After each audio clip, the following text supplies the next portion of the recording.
So a lot of my commentary is about big globe-changing issues like poverty or inequality. But today and in the next series of Off the Cuffs, I'd like to focus on something a little closer to home, my hometown of Los Angeles. You see, we've been conditioned in this city, the second largest city in America, a county of more than 10 million and a city of over 4 million. We've been conditioned to think that life is a zero-sum game. Either you're in favor of activists or business. Either you're in favor of unions or innovation. Either you're a fan of the rich or the poor, the right or the left. No matter what, people think that you have to be either pro-police or pro-BLM. But that's a false choice. You see, you don't have to live in a zero-sum world. You can be pro-business and pro-social justice at the same time. You can look for a solution to homelessness and the unhoused while being a fan of policies that promote clean streets and responsible development. You see, it's not a zero-sum game. We have the opportunity to be a shining city on the hill, not just for this nation, but for the world.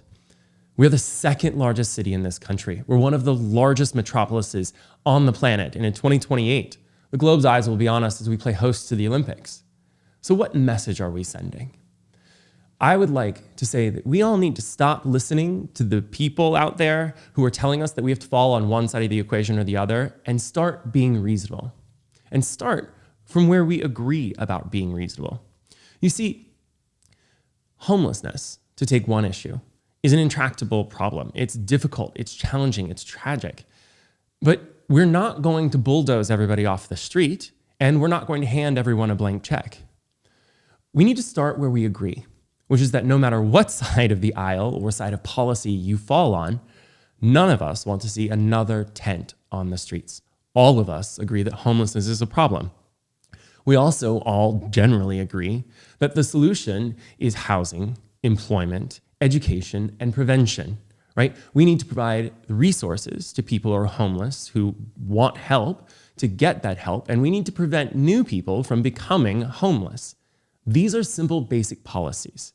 It's not a zero-sum game, and we can start to agree. Now, how we implement that is, of course, a robust discussion. Where we build things, how we build things, what support and services we provide. But right now, the debate is literally just a bunch of people on this side shouting at a bunch of people on this side, showing up outside each other's homes with bullhorns to bulldoze the street or to make it sound like they're bulldozing people.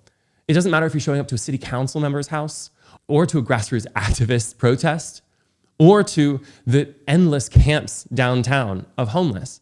The answer is none of that is making a difference because it's just shouting at the other side. We need to sit down and have a reasonable conversation where we all start with where we agree and move forward. You see, it is possible to support responsible development and also to support economic viability for those who are most vulnerable. It's possible to eradicate socioeconomic inequality over time if we actually focus on those things. Because guess what? With a healthier, richer society in all levels, where everyone rises in the tide, we all do better. Poverty is not just a horrible existence for those people who are in it. I should know, I grew up that way. It's also a strain on this country's resources. If we make smart choices that help people out of poverty, it turns out everybody will benefit. So instead of making this about the rich or the poor, the homeless versus the industrialists or the policymakers versus the grassroots activists, we just need to start by realizing that the center of the road is where the vast majority of us live. And for everyone else who's shouting on MSNBC or a blog or Fox News, they need to, frankly, just shut up and listen to the majority of people. Ask questions, bring people together, focus on consensus. Because when we talk, we rise together. And when we rise together, we move forward. We don't need to give in to the false choice posed by our elected officials or our activists.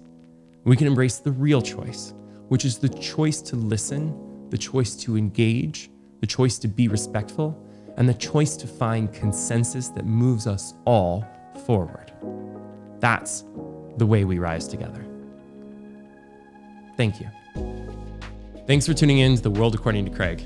This is just my opinion, and I hope maybe you'll agree, and even if you don't, that we can have a dialogue about it. Because in A World According to Craig, the world is better when we're talking with each other rather than at each other.